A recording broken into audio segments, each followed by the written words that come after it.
Bill better not bring brazen brass bullshit to this beautiful pod with best buddies. What's going on, everybody? Welcome to the Whatever We Want podcast. I am one of your hosts. I go by the name of Jazz, or you can call me Super Jazz, SJJ. Super Jazz. As nature intended. SJJT, whatever you want, what have you, and the like. And as always, I am joined by the other host of this wonderful show. You guys know who it is, what's going on, when it's happening, where it's at, and why we're here today. How you doing? It is I, the sublimely magnificent Big Ugly himself, Omari Ellis, Feo Grande on YouTube, sometimes referred to as Pete on this show. I'm doing good as well, especially because we have ourselves a guest on the show. Well, no, there's one more little thing with the protocol intro. No, Jazz. And as always, like I say, this is the Whatever We Want podcast. What we do just that, we talk about whatever we want. We let these chips fall where they may. Every Wednesday. Wait, we're not going to introduce the other person on the show? We're going to introduce them, but you know, this is just this protocol. The other person needs no introduction. The people know who they're seeing. That's right. The people called for them. One and he answered. Nothing with you, my friend, but what's going on, Bill? So, speaking of people being called, this is my fault. You were calling me and I didn't pick up the phone. So, you know, now those call outs have been made. So what's going on, sir? Oh, I was simply responding to the legions, to the masses, begging for my return to Whatever We Want, and hearing half of the hosts say, "Yeah, man, any time, yeah, we can do this anytime. We just got to get you on there. We record usually Monday nights and Tuesday nights." Not to pull the rug out from under the audience, but yeah, we'll get you in there. And then we start the little Facebook messages. We throw out the little shout outs, the little bits, the little bobs, and then it dies on the vine with one singular person who's afraid to have Bill on the pod. But I'm here to remind you that we were talking about wrestling or something that made that whole thing start. It was crazy. No, see, because it's because Omari keeps egging me on our show. This guy hasn't seen about your occasional terrible film tastes. So. See, your occasional good film taste. I keep egging a show that you brought to us, a movie that you brought to us ended up very high on our end of the year list. I keep egging you also brought us a movie that ended up very low on the end of the year list, as well as agreeing with liking a film that we both hated. So it wavers up and down. It's just weird. That's all. Nothing wrong with it. It's just different. See, let me tell you something, mean Omari. See, it's a Mean Gene reference if you didn't get it, brother. Okay, there was a key word that Mr. Smith used in his call out just now, his promo. He said, afraid. He said we were afraid to have him on the show. And when I did see a little bit of what was going on TGHS, beautiful show. This guy hasn't seen TGHS for short. Also, check out You Don't Watch Sports. And I heard that there's going to be a beautiful special guest on one of the episodes coming up. Anyway, so. Already aired, but that's cool. Thanks for watching. My bad. Damn. Okay. Well, I'm sorry that Damn. I'm sorry that I let things compile and I go ahead and I watch them sometimes a little bit later because I have an eventful life. But anyway, so one thing you said, afraid, my friend, and there were some call outs being made, and nobody's afraid, brother. Now you want to be on the show, Bill? You want to talk. You talk about your movie taste. Good, bad, ugly. You talk about your whatever artistic taste. But see, when it comes to wrestling taste, when it comes to more niche, and yes, I say niche, not niche, because it might sound pretentious when you say niche, but that's how it's actually pronounced. Who the fuck says niche? Niche. Some people say niche. It N-I-C-H. It's like niche. Anyway. But no, when it comes to more niche taste, I don't know if you on the outside of the in crowd. Actually, no, this is all bullshit. When I saw where you're going with that. No, I like. I was gonna say when it comes to the outside of being on the in crowd, then you might not know what you're talking about. This is all bullshit. I'm just doing this whole thing for some show shit. Nah, like, look. I slightly, when I said what I said about that, with the whole Bill might not know what he's talking about the what was it, the wrestling thing and all this shit. It was like it partially did hurt to be like, damn, Lucha Brothers versus what was the Young Bucks, and then you're like, dang, he didn't like it. But at the same time, you entitled to your opinion. I partially did that shit just to kind of mess with you, just because y'all were like slightly joking about fucking. And that does and it was like, and that does remind me that was one of the things that specifically ramped me up because in Whatever We Want, I'm often brought up without the ability to retort, and in that particular episode, you dragged me for a couple of the things that I free and admitted for myself in said episode. I admitted that I had some biased tastes. I admitted that I didn't know the backstory to these guys, and but I also completely 100% stand by my opinion that there's no story in that match.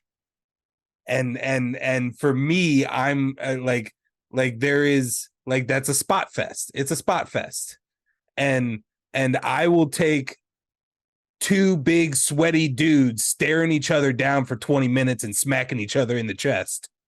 If it's sold just as well as those spot fests, was just kind of my wrap up of that episode of This Guy Hasn't Seen. I'm just an old school minded guy as far as wrestling goes. It was a spot fest, but there was a story being told. What was what's that quote? What's that meme quote from Biggie? The big meaty men slapping meat. Yeah. I like big meaty men slapping meat. Don't get me wrong. I'm closer to that as well. When it comes to like your Goldbergs versus your Brock Lesnar's and stuff, which in and of itself could just turn into just, hey, let's just hit each other with finishers 8 times and just take like each other. Minoru Suzuki or Gunther match now. Right. And that kind of sounds counter when you also simultaneously know that my favorite wrestler of all time is Shawn Michaels, but he's also the guy that inspired all these guys that are going now and facing other Shawn Michaels prototypes when Shawn Michaels had the ability to face Sid Vicious and The Undertaker and these big bodies and he just get to, like we talked about on our episode, his favorite thing to do was just play whatever role that was able to let him go like this. Because he used to say that that's the easiest thing that he could ever sell to a crowd is just walking up to a man and having to do that to him is immediately like the most minimizing thing you could do to yourself. So I was just kind of old school in that way. And but you dragged me for that episode. I was a good portion of that episode. That's what started this episode. Was it the episode? And I mean, like, on some real shit, I'm like, damn, was it the fucking episode? I know it was maybe 30 minutes of it. Damn. Was you guys talking about the fact that This Guy Hasn't Seen had a wrestling episode? Maybe that's me exaggerating it in my memory. But no, like I said, also real shit. It was like to be 100% fair and transparent, if I can think about it, a good portion of like whatever was said, some of that shit was like empty shit. It was probably me just being like, haha, I'm gonna say something like he doesn't know what he was talking about too. But I mean, like I said, if I be 100% honest, I do, like you said, you've been open about, you're like, yo, I don't know what I'm talking about 100%, and I am coming from biased standpoints in this and this and that. So it is like well, you're entitled to your own opinion. So for me to come at your opinion is like, what the fuck? But no, I mean, I don't fully agree with what you said, because I think, yeah, Lucha Brothers versus Young Bucks is one of the best AEW matches, period, in their short history. Lucha Brothers versus Young Bucks is one of the best wrestling matches within the last 5 years. It is very much a story. The story is we want this title. We want to keep this title, because I believe the Young Bucks went into the match with the title. Yes, they had had it for a long ass time too. It's like we basically started this company. We are gonna hold on to this fucking title by any fucking team that comes and challenges us. We don't give a fuck who. It could be anybody. And it's like, yo, we want the fucking title, being the Lucha Brothers. And with us not even, being like, with us being foreign or whatever, we want this title, whatever fucking means. So there's two teams of brothers being like, family, but we want the title. We want to keep it. We won it the first time. Doesn't fucking matter. And then if you, like you said, too, they had it for a long time. So at that point, just on some behind the scenes shit, the crowd kind of wanted somebody new to have it. And the Lucha Brothers were basically like, prime picking to have it just behind the scenes. And the stuff they did in that match to show that it, like the blood will shed, or the blood that will make you bleed to take it from you, with the fucking Jordan, with the fucking tax on the bottom, and him getting in there to do the whole brotherly sacrifice thing. But to Bill's point, But to Bill's point, the mask and shit, like, which, luchadors is like a big, like, oh shit moment, So. Yeah, but to Bill's point, there were a lot of, because I remember from the episode, because I saw the TGHS episode as well. In that match, there's a lot of spots and stuff, or even the sacrificial things, where it looks like, oh my god, this is a sacrificial moment, big story moment, but then they just get up 10 seconds later like nothing happened. Now, granted, I am very far removed from watching this match once. Yeah. Okay. And I'm trying to recall the opinion I had 8 months ago. Fair. Or more. When did we do that? A while ago. It was a while ago, yeah. Is Omari extra showing off these rings? They're proper rings. And I'm just sitting here to be like, I got some prop rings. Why not? I'm just doing stuff. Don't take them off. Don't take them off. I can still call them out. You can still rock them. That's cool that you noticed he was doing that, because I didn't even notice that you were. Yeah, I was like, oh no, that's because of those rings. But no, yeah. So I'm really far away removed from it. But yeah, I just remember it being really fast. And again, in the TJS episode, I preface with like, this could be just me being an old man in this regard of like, you're moving too quick. Wait a minute. You were just over there. Now you're over there. Where are you? But yeah, it was just felt, in my memory, it just felt super fast. Like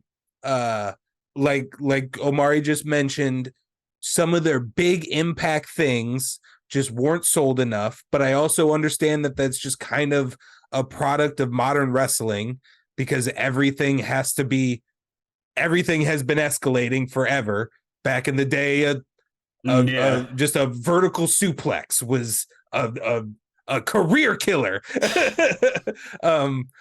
So yeah, it all escalates. So I get that.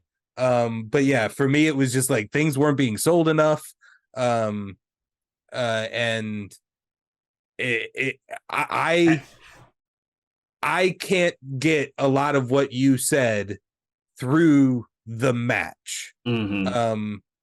And a simple story of just like big dude, small dude, or evil, greasy Italian bad guy. Like literally his song says I'm the bad guy, and then other guy is just like I'm pretty boy, and like that's just, it's like stories as easy as time. You can mute it and know what's going on.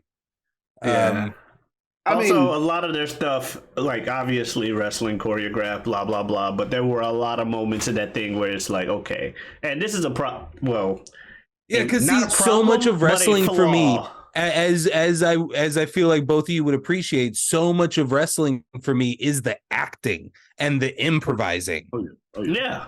And when you're just constantly doing flip to move to other thing to flip, you don't get a lot of that acting and stuff. And a flaw of a lot of modern day wrestling, especially when it comes to matches involving Young Bucks and Lucha Brothers and stuff like, and people of their athletic capability, is they love throwing in those long ass sequences where it's just super duper choreographed. We had to have practiced this like 8 times just to make sure we get it right for this match. Because if we fuck up now, and while we could be like, yeah, you practiced that too much, at the same time, if they fuck up a lot of those things, that's gonna go terrible for them. And so there's a respect to it in the sense that, hey, they can pull it off.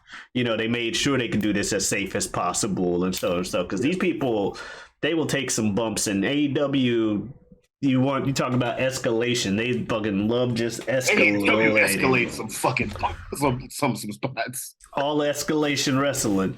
Now, I since we did that TGS episode, wrestling has returned into my algorithm, and I have allowed it to return by clicking things on YouTube and Reddit and Instagram and that kind of places. And I have yet to still watch another match. I think partially because those aren't really being fed on social media that much. And I'm waiting for us to do more segments on This Guy Hasn't Seen of modern matches. And that's kind of where I'm at now, is I kind of need to be told where to go, because it's more than a decade that I've been out. But I'm probably as aware as one can be who has not watched a single Raw, SmackDown, Dynamite, pay-per-view in 12 years. I know who the big champions are. I know what's kind of happening there. I've seen a lot of promos, and I have a lot of good vibes. Like I'm very I mentioned like the acting, the improv. MJF over in TNA. I really like I want to see or AEW. I want to see him wrestle, because his promos, the character that he's created, is highly interesting. I'm really intrigued by that. As I've told Omari, I'm very intrigued by New Day, and those 3 guys, because I Kofi was around when I was still watching WWE. He was like the rookie when I was still watching WWE. Nowhere near the level he got. And he was just a tag team with some other dude. Air Boom, he was with Evan Bourne, white dude Evan Bourne, yeah. Okay, yeah, I remember him from back then, and then I love Xavier Woods / Austin Creed. I love his social and his like gaming world aspect of his career. So there are people that I'm really interested in. I don't know about this Cody Rhodes being the face of wrestling. That, as somebody who's been out of the loop for so long, that feels weird to me. Have people said he's the face of wrestling, or it just comes? It just seems like it from the internet perspective. Trying to, because like Roman, I guess, is the face of wrestling, but he's not, because he's not present. and it's unchanging. Roman is like, in a sense, like the maybe de facto actual face of wrestling because of the fact that he, as far as active, even on some part-time shit, as far as active, he's the one with the most mainstream appeal. He's the next one to try and go to movies, as well as out of all of the companies, he is the biggest name of all the people who actually wrestle consistently, having like left and come back type shit. Because clearly left and come back, John Cena is the biggest name, Brock Lesnar is. But as far as like biggest name people who like have not left, like still actively do it, haven't fully branched out the movies, Roman is about. He had a spot in fucking, I think, Hobbs and Shaw. Yeah, so he's like the biggest name. But Cody Rhodes, I could see why somebody could say that, or like just like P said, like when they're doing the whole thing of like they're trying to make him be that.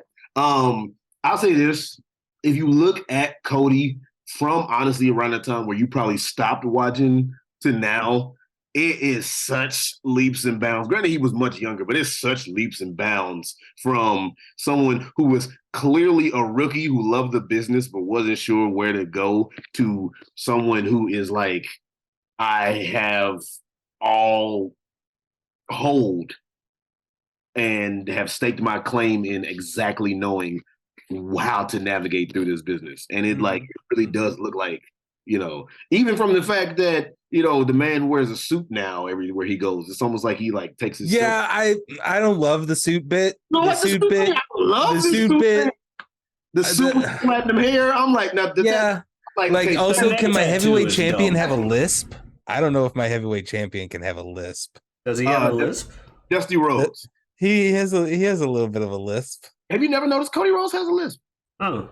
Very much, yeah. Yeah. Did you say Dusty Rhodes? See, I know more about this shit than Omari. I also know that fucking Triple H, Shawn Michaels, Kane, and Undertaker are about ready to start a new T-shirt tour.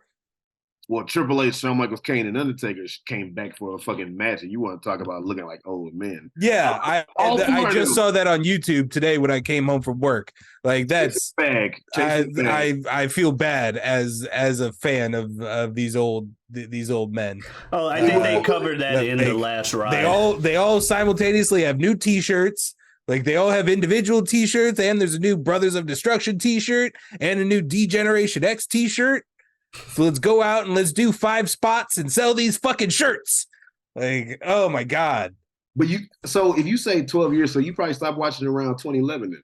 I just threw that number out there. I don't know if that's a real number. But I mean, I really stopped in like, oh no. I took a break.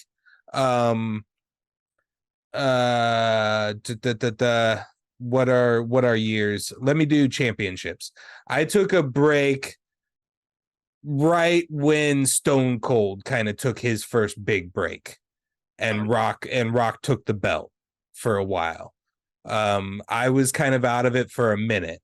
And that I think that was just like high school and girls and stuff happens. And then my boys return Sean got me back in the fold, and I became a Shawn Michaels return. Which was the ugly cropped hair era, right when he got back and he was wearing blue jeans a lot. I think that was 02. Yeah, that would have been when I got back in for a minute, and was a regular watcher again for maybe a couple of years. And then I have only popped in and out on that guy's suggestion here and there. Like when the retirement match was coming up, Omari was the one who kind of gave me the heads up on that. Sean Taker, their last match. Sean Taker. You never saw End of an Era, did you? I don't know. I may have seen it and just not known. Triple H, Sean as the guest referee. WrestleMania.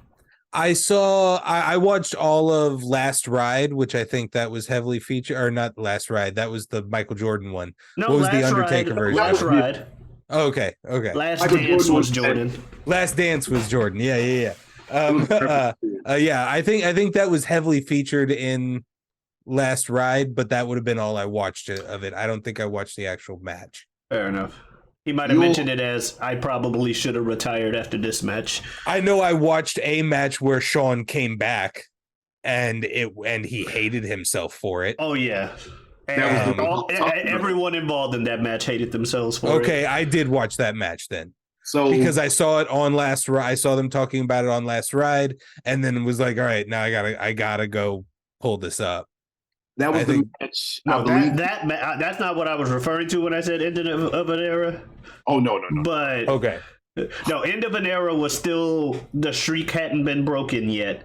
It was 28. Yeah, it was pretty much Triple H versus Taker round 3, and Triple H brought Shawn in as the guest ref to help Hell in do a this. Cell. Was it In a Hell in a a Cell? Yeah. I did see that one. Okay. Yeah.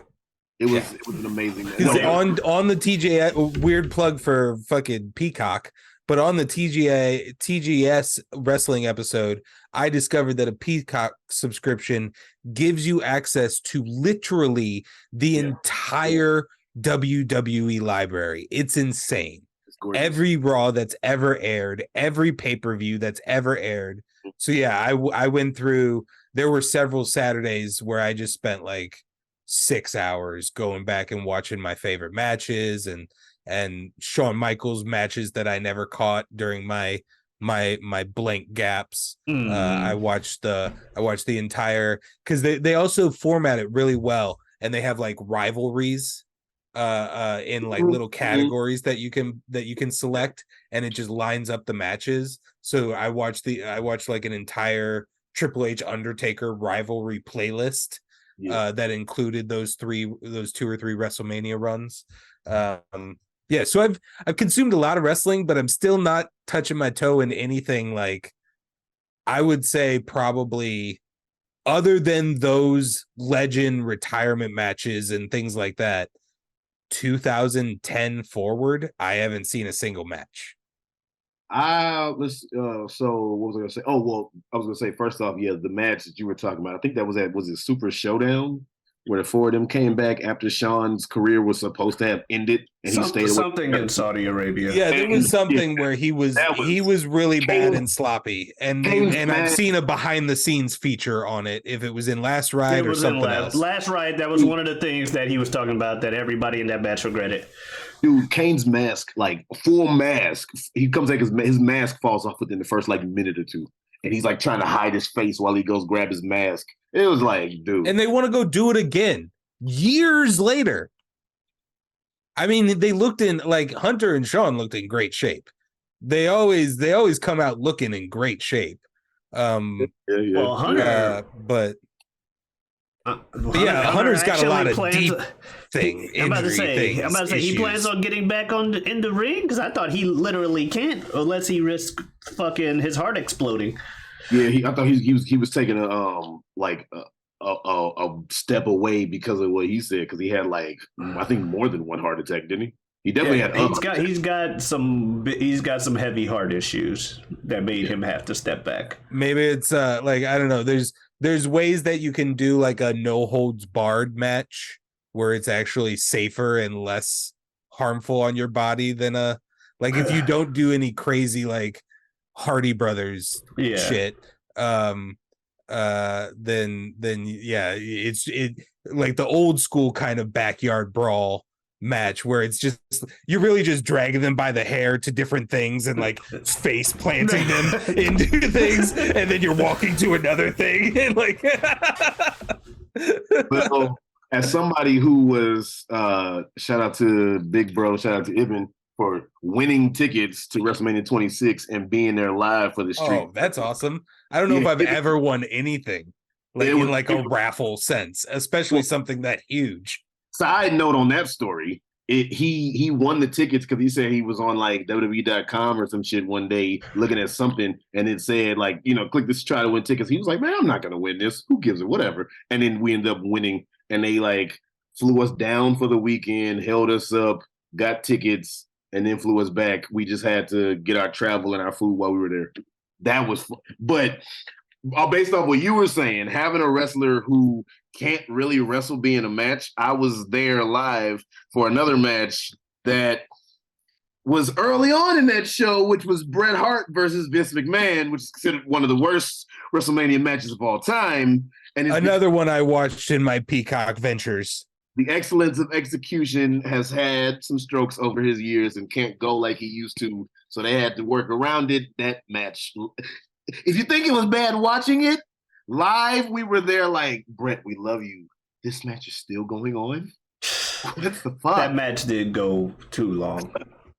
So, yeah. So if you pull somebody back in the ring who can't do a lot and you got to work around it, but no, shit happens. I was going to say this too. Shit happens as you get older where you unintentionally, I think, fall out of just like keeping up with shit consistently. So like you said, you got to be like kind of directed to it because like rap, for instance, or just music in general, for instance, like a kind of phrase that I have come up with is that I say that music is for the youth. And the reason why I say that is because I feel that like you might like any genre of music, whatever the age, but the new genre of music is usually, or as it evolves, is usually looked down upon by the older people, but the youth loves it.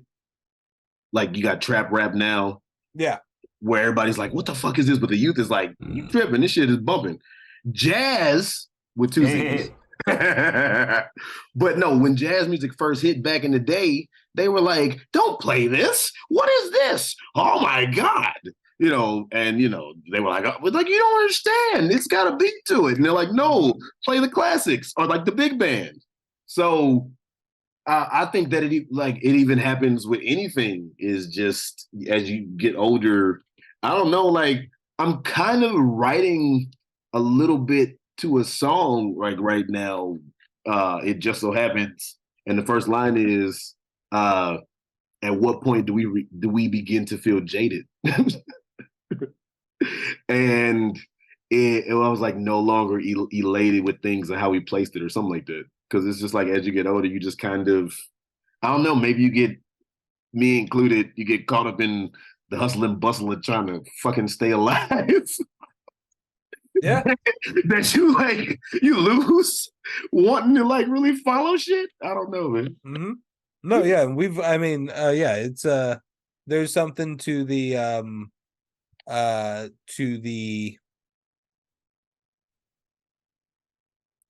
comfortability of your same old, your standard, the thing, it's much easier. We've talked about it on our show. It's much easier to go start rewatching this 4-episode series that I know I love than venture into the unknown.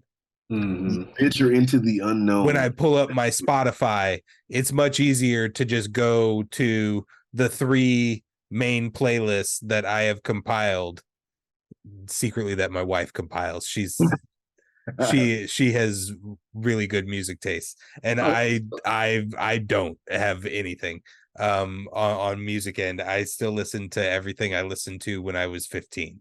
Because I don't know how to find new music. I never really have. So she's the one who does that. But I go to those playlists and boom, it's a lot easier than trying to, because I know that option's there. Spotify is giving it to me. There's a Discover Weekly that my wife lives by. That's how she finds her new music. I could do that, but I don't. Well, that's like new and unknown. I'd much rather play the ones that I know. That's like when I play my streaming services, I prefer a lot of times to play Pandora, because Pandora would do like whatever artist radio. So they'll play songs by the person that I know, but then they'll play songs that are like that artist, Yeah. so I get introduced to new shit. So See, Pandora and iHeartRadio should just die, because they're never going to make it, because they came out and existed for so long with you not being able to play a specific choice.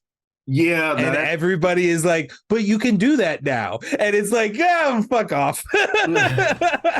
Everybody thinks of you as the thing where I can't play exactly what I want. You're gonna play something that's like what I want, and so fuck off. I'm gonna go here and play what I want. But Pandora pivoted, and now you can play what you want too if you. Yeah, iHeartRadio is the same way. It's just a big music library, but no, it exists at like less than 1/10 of the user rate, because everybody still thinks of it everybody's leaving. But no, there is something about, like you say, about the I guess venturing into the unknown, like you say, because you just get so caught up in shit. You're just like, I'm not gonna check out, like, musically, I'm not gonna check out a new artist. I already know I like, Nirvana. I know I like Biggie. I know I like, I don't know, like what, Lil Wayne. I know I like, Eric Clapton, Whitney Houston, Michael Jackson, Jimmy. There's Williams' childhood movie music taste. Those didn't age poorly at all. Wait, what the fuck did Clapton? Oh, Clapton is just you guys don't like to go down this road, but Clapton is just crazy right-wing political and mega anti-vax. Really? You're infringing on my personal liberties thing. Basically, he just went on whatever platforms he could and just said a whole bunch of just like very, very opinionated things. Oh yeah, he wrote a protest song. Okay. He wrote and released the only new song that he's released in like the last 15 years is a anti-vaccination song. Okay then. So I guess yeah. But do we want to talk about Michael Jackson now? What did he do, Bill? Well, Jazz. The same thing that he was accused of in the 90s. When I was 17, I loved Woody Allen movies too. Teenage me is fucked. Like, if I could go back in time and be like, hey, everyone that you love right now, they're going to develop a lot of cool tastes and opinions for your creative thought later, but also do not try and look at them in any form as like men to emulate or aspire to or anything in that regard. I'm also a big believer. Which probably was really the only one that was hanging on there was Clapton. And because I thought he was one thing, and yeah. I'm also a big believer too, though, that like at some point, which I think is being proven, at damn near every fucking like icon, celebrity, whatever the fuck, social media is going to end up destroying everybody's credibility. Because I mean, when fucking, and I'm not saying that it's not for good reason, because for a lot of these people, it's for fucking good reason. But when fucking feel good music making Lizzo is apparently, whatever she is, fucking who everybody's, favorite quote unquote fake laugher Jimmy Fallon is apparently whatever he is, when the best love, like, how could you hate this person? Ellen DeGeneres is whatever she is. It's like, what is happening, dude? Like, I feel like with those things, there's a really loud internet voice on both end of the issue in the immediacy of it. But I think the general public has quietly and collectively learned to sit back and wait 6 months, because the dust always settles and we can reassess and be like, all right, so was that actually some fucked up shit, or was that just somebody trying to get the bag? And usually at like the 6 month mark, you kind of know. unfortunately, maybe there's I don't know, like I've gone on rants on this guy hasn't seen. I don't know if there's actually been anybody who's suffered for it that we didn't find out. I don't want to say deserved it, but it's not like you're getting fucking locked up.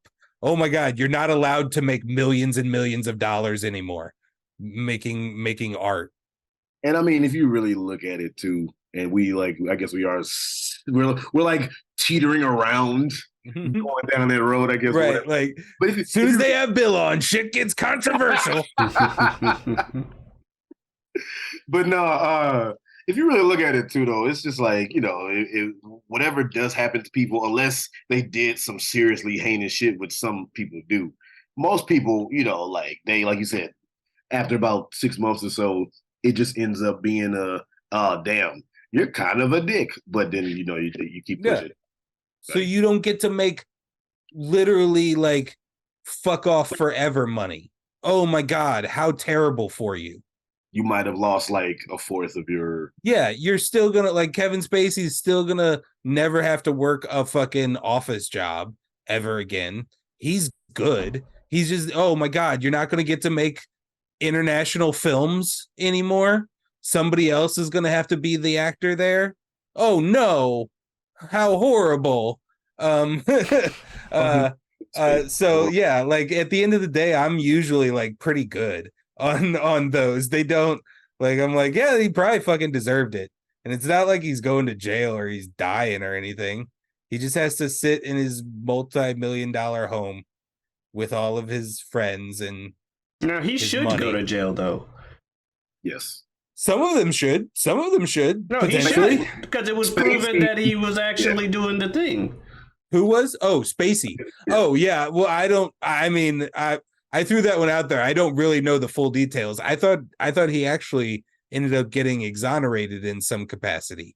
The way he tried to backpedal anyway showed that, like, okay, this seems like you're full of all types of bullshit. Because so basically what happened was that it came out that years and years and years prior, while Kevin Spacey was still very much a grown man, they were having some Hollywood party that a 14-year-old, a person who was grown then was 14 at the time.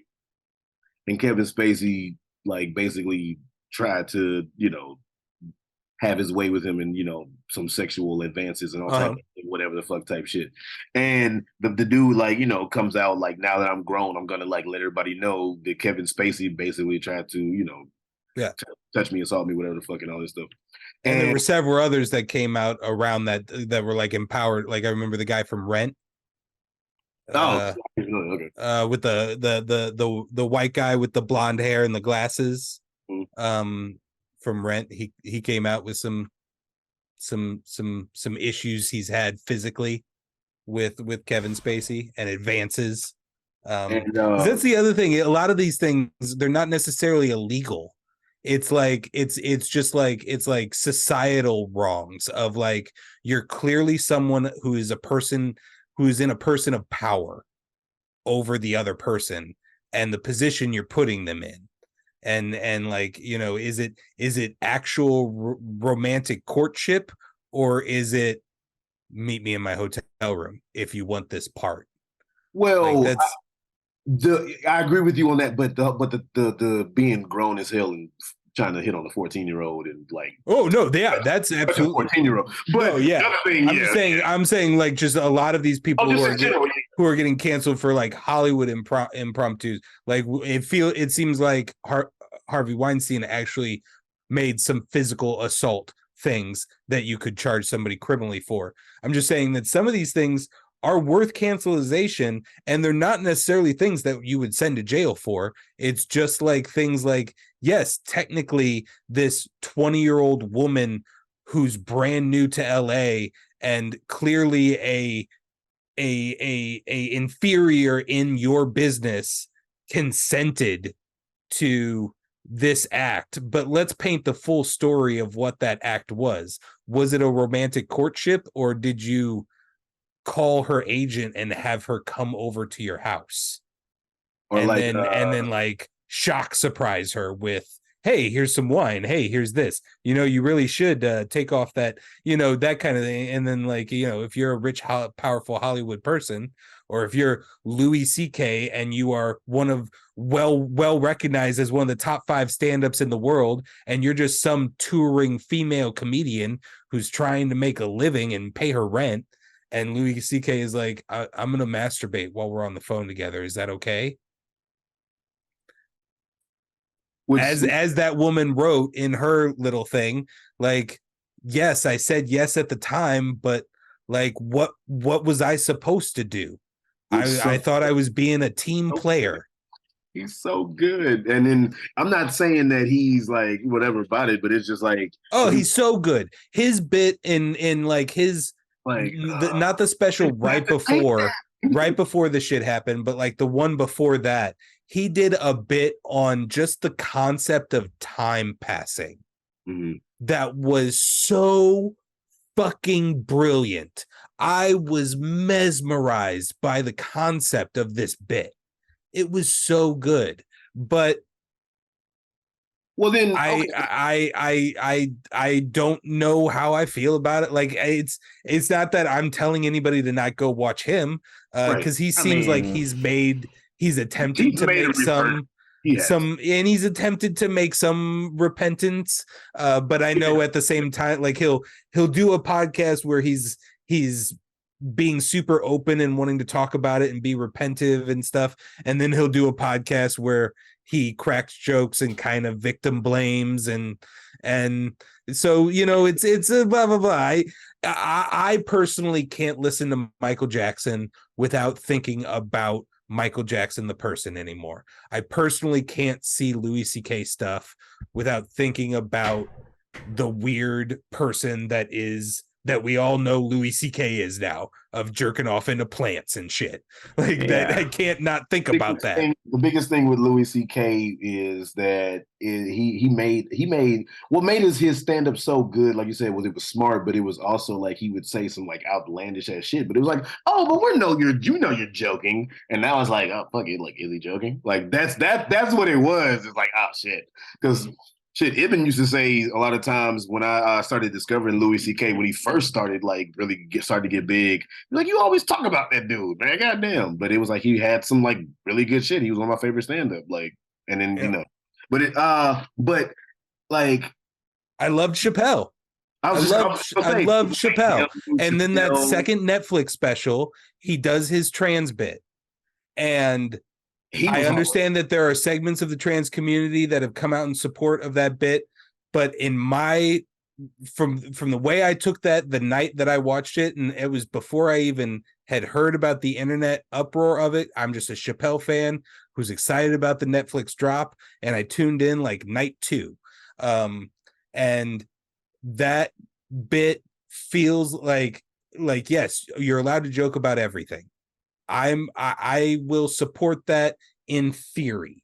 But that bit that night felt like it was centered in, ew, that's gross. Bitterness, maliciousness. Like, the idea of that is gross. Ew. Mm-hmm. And it felt dehumanizing a little bit. And I haven't been able, and I fucking loved Chappelle so much, and I just haven't been able to go back to it. And I'm not telling people to not go enjoy Chappelle. On some level, I have enjoyed his like SNL bits that he's done since then a couple of times. I enjoyed the bit he released from his yard in COVID times, that 30-minute drop that he did. George Floyd. Yeah, I watched that and enjoyed that, but it's still tainted. Like, it's under a current of like, but like, I really didn't like that shit you said about trans people, man. So then I'll ask you this, because I think it's like a kind of a good pivot to what we're talking about. Yeah. Like, so based off of what we were just talking about, because some people would say yay, some people would say nay, but does that mean that good art for it to be like good, great, stand the test of time, amazing, whatever, does that mean that art should not be safe? No, that is quite the opposite. Art should be safe. Because the second you people talk about you talk they were about the not safe. taboo topics, that ruins the image of you for everyone afterwards. Like if you Yeah, do I the just- unsafe thing, but if you're going to do the unsafe thing, you got to be willing to live with the consequences, and the consequences That's true. that That's like I think it comes from all sides. Sorry to interrupt. I think it comes. I think the art comes from everywhere, and it just also happens to come from unsafe, and it comes from safe. You're always going to have the two, because I know I get where this is rooted in of like no, you got to be dangerous, you got to break the rules. They're like only these kind of people are the people who make the great art. And that's it's not. I'm not gonna say only those kind of people are the people who make the great art, but it is at a point to where we have evolved enough and I'm saying evolved in a good way. We've evolved enough as a society to where rather than be fans of people, we should be fans of the products they do. Oh, I like this song. I don't like the artist. Because deep down, that artist is a human being and thus a terrible person, and thus has done something terrible in their life that will eventually come to light, and that will unjustify everything that they've ever done. And that's fine. They deserve that because they've already made their millions of dollars, and they've already lied to the American people and to the world about how good of a person they are. And we keep finding out more and more about how behind the scenes they're actually terrible people. So rather than like Michael Jackson, be like, oh, I like this song or like this, but then even then other stuff comes out. I chose a bad example with Michael Jackson. Yes, I know he has all the accusations out about him, but yeah, so I don't think it's the hero worship of celebrities or celebrities as a concept need to not be a thing. Mm-hmm. No, yeah, I say think this as someone who wanted to be a celebrity. I think you can watch art. I think you can consume art that way. I think I would debate that it's not a you should consume. Like I think that is an avenue, but I think it is one way to do it, and I cannot. A person's art is a product of themselves for me, and I cannot separate one and the same. And I kind of need the story of the person with. That's why when we do our films, I'm looking at the director and the writer, and I'm looking at the trivia, and I'm looking for the behind the scenes notes. I guess the way, because that's how I dig in and enjoy something. I guess the way I look at it though is if you try to do that, you'll end up never being able to like anything, because something can come out for anybody to just, oh, there goes that entire catalog, and now I gotta question myself for liking this stuff in the first place because now I'm associating myself with this guy and doo-doo-doo-doo, and God forbid anybody. Paul McCartney's almost dead. I mean, the whole goddamn Beatles. Like, for every Beatle, there's a Rolling Stone. Like, you got the good and you got the bad. And I'm not to say Rolling Stones are bad, but it was like, you got the I want to hold your hand, la la la la la, and you got the Dr. Feelgood.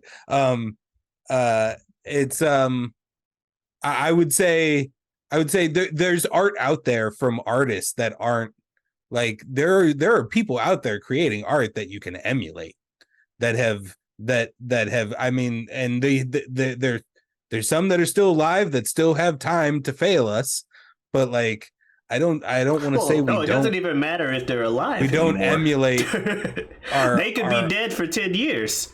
I think. Well, that's true. I mean, they could be dead for a decade. we can reanalyze history and they could be dead think for about a decade, and then you're like, okay, well, shit.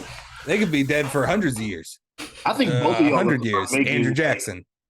Nobody should be hero worshiping that asshole. Well, fuck him. Yeah. So he's slave owner ass motherfucker. I think that both of y'all are making like honestly really good points from like both sides of the conversation. Yeah, I'm just listening to y'all. And God forbid anybody find out that you do like something from that person. Now you're a terrible person for liking that thing. So that's why I'm saying, cut out the middleman and just. I don't know who holds that opinion. I don't know who holds that opinion. Rather than be, I don't know if that opinion's real. Things, but I'm just saying, rather than be like, I like this artist. There are lots of Michael Jackson fans out there in the world. I like this comedian. Just be like, oh, I like this joke. This is a funny joke. Or something like that. Or this comedian told a funny joke one time. Okay, cool.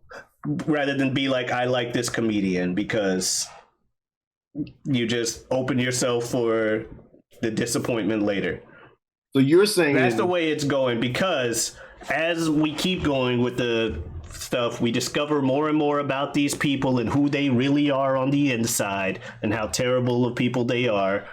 And then that just has to put the guilt on you, like, damn, and I supported this? And then other people are like, wait, and then you try to have an opinion about something. Oh, this from the Dave Chappelle fan over here. I bet you anti-trans too, you fucking asshole. And it's like, well, damn, I'm sorry, I thought I liked Chappelle's show. My bad. Like, fuck. Not saying that's what you're saying, Bill. I'm talking about society as a whole. Yeah, you're focusing way too much on the vocal minority here. Like there's like in the grand scheme of things, that's like 5 people. It's like 5 people in the world who are like, oh, you're a terrible person now because you think Dave Chappelle is funny because he said something bad about trans people once. No. Most of the people are going to be like me, who are like, oh yeah, right on. I used to love Dave Chappelle. And then if you want to poke and prod, then we can go down the road of why I just said I used to love Dave Chappelle. But I'm going to be honest with you in reaction. I'm going to be like, oh, yeah, I used to love Dave Chappelle. Man, oh, my God. Yeah. Purple stuff, man, kills me.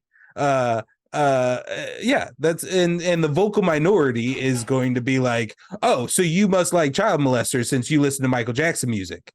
And no, most of the people are going to be like, oh, man, but there's still the thoughtful majority. Just because not everybody speaks doesn't mean more people ain't thinking it. Like, once you've made that so you're a mind reader now? Once you've made that decision in your head. You know what the mass people are silently thinking? Once you made that decision in your head, you know, even if you're too nice to tell somebody or Jazz over there thinking this was going to be a Bill versus Jazz episode. I'm trying to just fucking agree with y'all. Like, yes, it's evil. These people are evil. You shouldn't worship them. Kill your heroes. He never said that. Kill your heroes, kill your celebrities. That's been my methods behind this. Not literally, but don't hero worship, don't celebrity worship. I say this as a guy who wanted to be a celebrity. How many episodes have we focused on Tom Cruise? And that motherfucker's got some skeletons. Well, so basically, he's basically a modern day slave owner. You said what? Nobody's canceling him. He's basically a modern day slave owner. Oh, see, I ain't know about all that shit.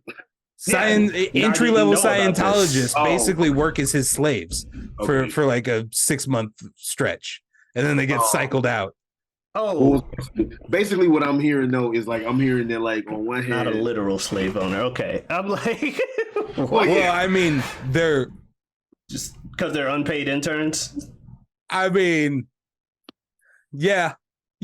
But he's basically a literal slave owner in a way. I mean, I guess he's not. Well, but yeah, he doesn't own them. See, I was unaware of this. There's skeletons in the closet that were still in the closet, but you're right. But I knew this, and we still covered him on this guy had to like Tom Cruise. You're right. I knew this already, and we still covered him. And I already knew these things. Basically, what it sounds like. It's not like we're gonna do any fucking Kevin Spacey movies. We might. Have you seen Usual Suspects? Yes. All right. We probably won't do Kevin Spacey movies. But I mean that brings it around to me versus like y'all two about apparently I have shitty movie taste. He does. I do not like Usual Suspects. Listen, everybody can have their own opinion, but there's also things that are not subjective anymore. They are objective. and The Greatest Showman is a bad movie. That is a statement of fact. I will ask this before we close this thing out. No, for real shit, Bill, real shit. Go ahead. Do you, obviously you like some, but do you find yourself kind of like really getting into musicals for real, just in general? Like, I know y'all love musicals. Y'all were in Little Shop, and I know you like musicals, but I mean, you love, okay. I was just curious, because I'm like, y'all see great. I love musicals. Have Our first episode was a musical. Do either of you as actors, do either of you have that role that you literally can never do, but but your gut tells you that you're supposed to be that role? I have had those. Is interesting phrasing, or there's something about it that's like I like there's a deep burning desire to be that role. Yeah. I've had roles like that. You asked me to think, I'm gonna take too long, but yes, I've definitely had that feeling. One that pops in my head right now, I finally saw, I know, Misery like a week ago, 2 weeks ago or some shit, and I'd love to. that ain't fucking happening. So yeah. Okay. There is something deep inside my soul every time I watch the movie or listen to the movie soundtrack or the original Broadway soundtrack that so strongly wants to be Effie from Dreamgirls. That was like the last thing I expected you to say. I am not black. That wasn't on the I am not a woman. Which one was I Effie? can't even sing. Which one was Effie? Effie is Jennifer Hudson's role. Jennifer Holiday. I mean, that's a great moment to have as an actor. Just Yeah, I mean, it's a great fucking role. Yeah. It is a great role. Yeah. Oh my god, star-making role. Yeah. I mean, yeah, any kind of like a role that can put Beyonce in the background, in the shadows. Because Beyonce wasn't allowing that to happen without a fucking fight. Like they invented what was it? Halo? No, what was the song that they invented? They added a song in the movie? Yeah, they added a Beyonce's beyond like whatever that giant ballad is that she does 2/3 of the way through the film. They added a song in the movie that's not in the theatrical. Come on now. Yeah, it's not in the original Broadway because Beyonce needed a stronger song to match with I can 100% I'm not going. I can 100% believe that, considering The Rock and Vin Diesel have things in their contracts where they're not allowed to lose fights. But like, yes, to answer your question, Jazz, I love musicals. I am a gigantic fan of musicals of all shapes and sizes. My least favorite are like the Rodgers and Hammerstein Oklahomas of the world. I'm not. I've seen most of them, but I'm not versed in them, and I don't seek them out. But I was just curious because I'm like, yo, this is the thing. Okay, because that's a terrible musical. That's how you can know, is because I've seen The Greatest Showman and know that it's a terrible movie. No. Everybody is entitled to their own opinion. So y'all saying The Greatest Showman is bad is okay. All right, whatever. But y'all are acting like The Greatest Showman is like straight up fucking dumpster fire, garbage juice, drizzling bird shit on my windshield levels of bad. And I'm like, no, I have not. Was it that bad? I did not go that far, first off. Second, remember, Greatest Showman wasn't a thing. Okay, so do we like musicals? The first thing on our thing was a musical. Our first episode of TGHS was a musical. Huh?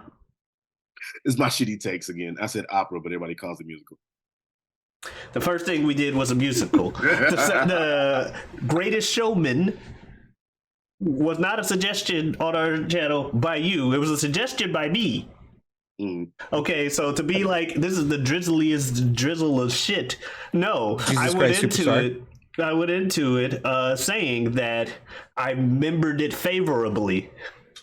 And then I watched it again, and that memory was less favorable. That's all. Now, Bill didn't like it at all. Now, it may be the drizzliest of shit there, but me, no, that's not what I say about The Greatest Showman. I just say it's not good.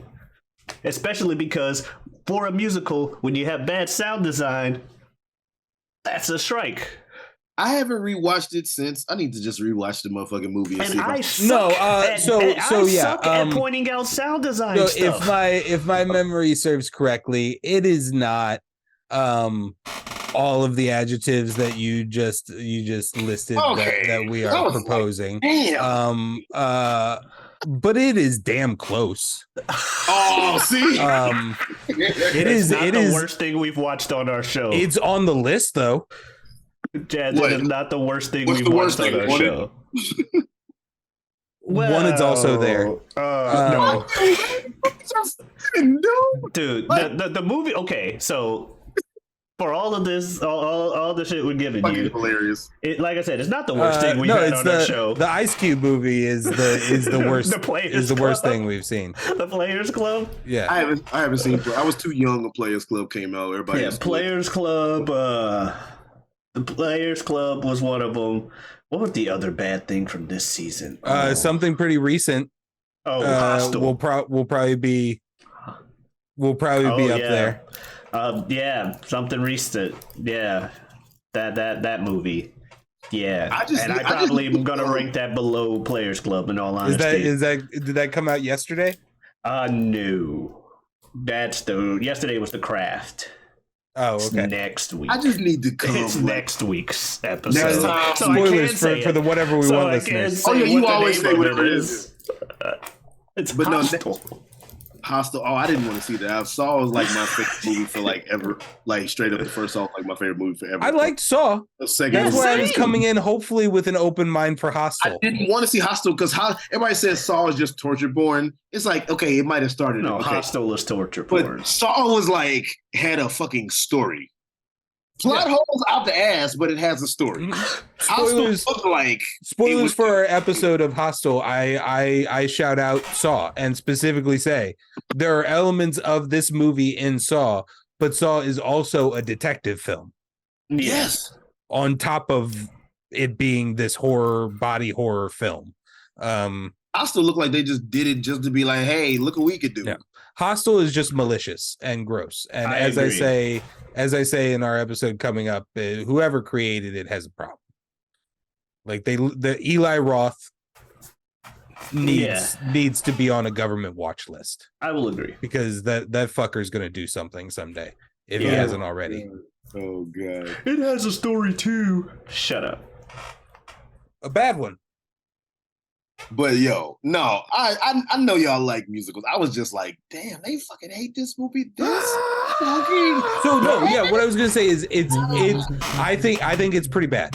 I do think it's pretty bad. It's not bad. I'm not saying it's not oh my god, this film is so awful.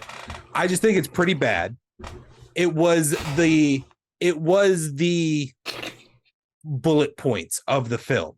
It was the fact that Hugh Jackman, who's been fucking stunting on Broadway for however long, is finally doing a Broadway-like film that we all get to see. He's Hugh Jackman. He's Wolverine. I love Hugh Jackman. I love Hugh Jackman as Wolverine. I love Hugh Jackman as hosting the Oscars. Hugh Jackman. I'm down for it all. I'm so excited for this film. And I love musicals. Also, I am not a Zac Efron hater who tends to get some hate. I'm kind of into the Zac Efron thing. So I'm ready to go for that. And then it was really bad. Expectation versus reality. You were And the shock of expectation and the failure to live up to it amplified the resulting grade. You entitled to your own opinion, because like also another thing that's been contention with us on This Guy Hasn't Seen is I never said that The Departed was as fucking despicably garbage as y'all tried to make it seem. I just said that I thought the movie was overrated, but you know. Yeah, people think it's a good movie. You think it's a bad movie. And see, there you go. No, yeah, and I believe I was fine with that. I think Omari pulls that one out a lot. I don't really pull that one out a lot. Where you and I Oh shit. differed in that moment was how strongly you reacted to my positive and overwhelmingly positive comment towards Leo's acting in The Departed. Your response, the strength of your response of kind of how, because I think Leo in The Departed is one of Leo's best works of his career. And that's an okay response. I don't remember what I got the last time, but it felt much stronger than that. I gotta go back and watch whatever the fuck it was on. Because I think that Leo's best performances are like fucking I forget his name, whatever, Candy from Django Unchained, and when he was like a fucking young boy in What's Eating Gilbert Grape, he should have fucking won an Oscar for that. Like that is some like amazing. I think anytime somebody plays mentally challenged and it doesn't come off hokey or disrespectful. Yeah. But we talked about this the last time with this. It's like for me, I'm thinking I'm looking for smaller choices when I'm really trying to find like the best of a person's career. In my mind, the big choices of Calvin Candy and Gilbert Grape, although or not, he's not Gilbert Grape. I think Depp is Gilbert Grape in that, right? Yeah, he's Gilbert Grape.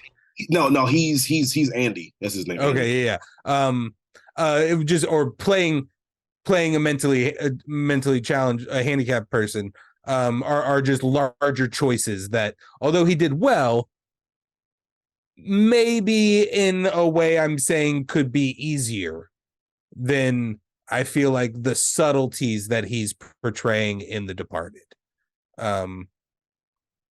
I predicted the end of Shutter Island. I kind of like not predicted, but I kind of could see where it was going. But I would say that Shutter Island is actually, as far as subtleties go, one of his better performances. Yeah, I didn't really like Shutter Island, but I thought he was good. I didn't like the movie, but his performance. Yeah. I'm not gushing over Once Upon a Time in Hollywood, but I didn't really like The Revenant or his performance in it. That's another one where it goes where it's like I feel like that's easy. Like, yeah, okay, you throw him out in the middle of the Arctic and he's going to be all method about it and super dirty and piss on himself and whatever else he's doing out there. Like, and he's got to make all these big choices of fighting with a bear and crawling through snow and yeah, but like the slow like creeping in of anxiety from his undercover life in The Departed. And its growth throughout the film is pretty powerful for me. That's why I was gonna say like what was the movie I had it on the tip of my damn tongue? But no, Shutter Island. Oh yeah, I'm not gushing over Once Upon a Time in Hollywood. Not a bad movie, but I thought the performances from Brad Pitt and Leo are like some of their best on screen shit. For like an actor who is realizing that he's like washed up, but is like, no, I'm not. I'm gonna prove you wrong. Like that was good. You know? Yeah. There was I thought there was subtleties in that. No, yeah, no, that one was good. It was. I still don't understand that one. My response Hollywood as a whole, not that I don't understand the film. I don't understand my relationship to the film yet. That's what I mean. I walked out of there pretty underwhelmed, and like a lot of my movie circle was like just super into it, and I had many debates around the time of its release and just never really, I don't know, it's been a couple years now, and that's one of them that I'm going to revisit at some point soon, but yeah, it's just never. Mark, did you ever see Once Upon a Time in Hollywood? No. I think the only one of these Leo movies we've been talking about that I've seen is The Departed. Oh, damn, you haven't seen Django. And Django. Django, yeah. I saw Django. I got carded for Django.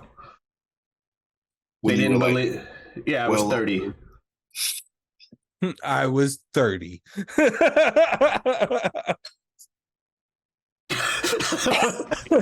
And I was the only person carded, and I was like, "What?" Like, I understand I look young for my age. That's cool. I don't look 16. Anyway, speaking of 30, before we go 30 minutes over the time, if you would like to check us out on our respective socials, then you can go ahead and check out yours truly anywhere you stream your music. As I think I mentioned a little bit, I do make music in the pod. So anywhere you stream your music, any streaming platform, go ahead and look me up under the name Super Jazz. That's spelled SUPERJAZ. Super Jazz. As nature. That threw me off so much because it was so different. Yeah, that's how I do it on This Guy Hasn't Seen. Because Omari's the one saying Super Jazz, so somebody else has to say Super Jazz. So I decided I was going to do it in the Cookie Crisp melody. Oh, shit. But yeah, no, God. Look me up on the streaming platform. You didn't know you were so heavily featured on our show. You should watch it. I do need to. But yeah, like jokes aside, I do need to watch more. 2021, I dropped my debut solo album, My Secret Identity. So go ahead. You might have to type in Super Jazz, My Secret Identity, since I'm not that famous yet. Also, go ahead on X, Twitter, look me up under the handle Super Jazz 2. That's Super Jazz number 2. And of course, on Instagram, look me up under the name Forever Super Jazz. The word forever is spelled correctly. And hold on, Jazz. I'm going to interrupt you here because I think I know where you're going because I watch this show every week, and I want to use my time to give a shout out. Every theater kid in the world at some point is like, one day I'm going to make my own theater company and we're going to put on whatever play we want to put on and nobody can tell us different. And then nobody fucking does it. Nobody does it. And this man up here did that. And that's really fucking awesome, man. So much respect to you for that. Like Aquarian Rising Productions on Facebook. You follow them for all your theater needs, maybe later on bigger production needs. But that's you fucking said you were going to do it. You got the space, you got the play, you got the cast, you got the dates, and you fucking performed it and got the write-ups. Like, thank you. It's the dream. Great job, man. Thank you. Indeed. Thank you. And shout out to just having friends and whatnot, because obviously with Omari being in Orlando, he couldn't come, but Bill, with just life in general or whatever, he sent me a Facebook message, being like real shit. He sent me a Facebook message being like, hey, I had all intention to come. I wanted to get up there so bad because I've also done work at the Webster Theater, and it's a great little theater. Yeah. So I was just gonna say, first of all, thanks for that. But also the friendship is for real, that he just messaged me, just being like, hey, yo, I hate that so thank you. Anyway, Pete, Omari. Hi. Where can I get you? Oh, well, obviously y'all can find me here. Yes, obviously you guys can find me here every week, every Wednesday on the Whatever We Want podcast. You can also find me elsewhere on YouTube on the channel Feo Grande. That's Feo Grande. I got 2 shows that I do over here with our good friend down there and good friend of the show, Bill Smith.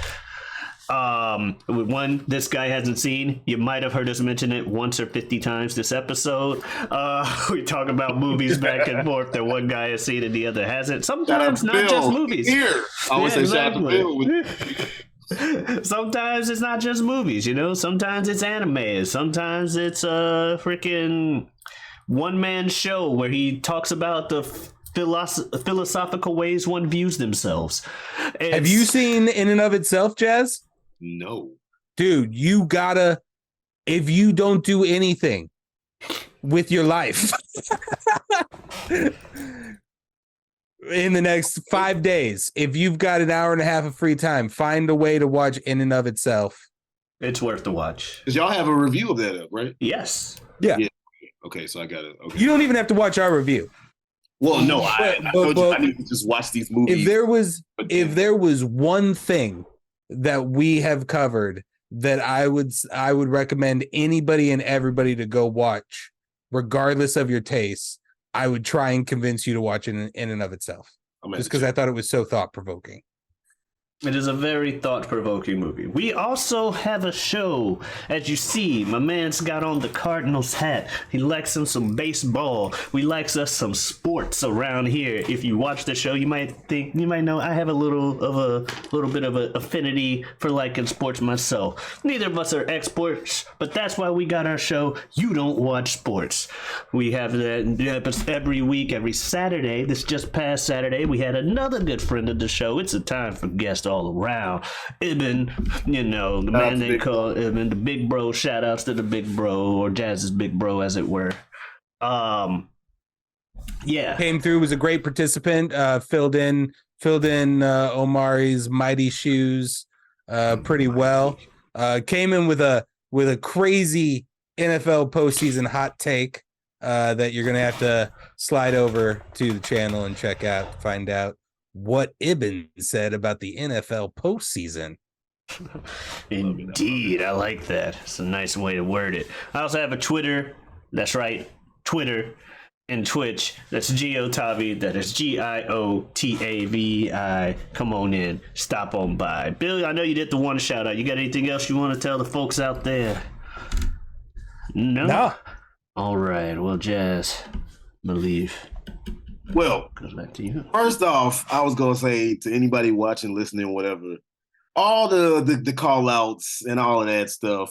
If you couldn't tell, yeah, he had some stuff we had to get off your chest, but it's all in fun, people. Don't take none of this shit that damn serious. Like nobody, I don't want anybody to be like, oh my God, no, of course not. Also, yeah, so whether it be about call outs, whether it be about shout outs, whether it be about spot fests, or whether it be about storylines in wrestling and wrestling in general, or other sports, or Celebrity cancellations. We spent a good minute on that. Oh, I don't know if you say you watch every episode where I say how hard it is. Like, actually, I made this like my thing. No, yeah. I told Omari on a recent episode of one of our things is like your guys' outros are like 10 minutes long now. Right. What was I say? About good takes, bad takes, celebrity cancellations, how much we love celebrities, if you should or shouldn't like the celebrity, or friendship. What are we gonna talk about next time? Weird thumb. Whatever we want. Be nice to yourself, everybody. Adiosness. I can't do that.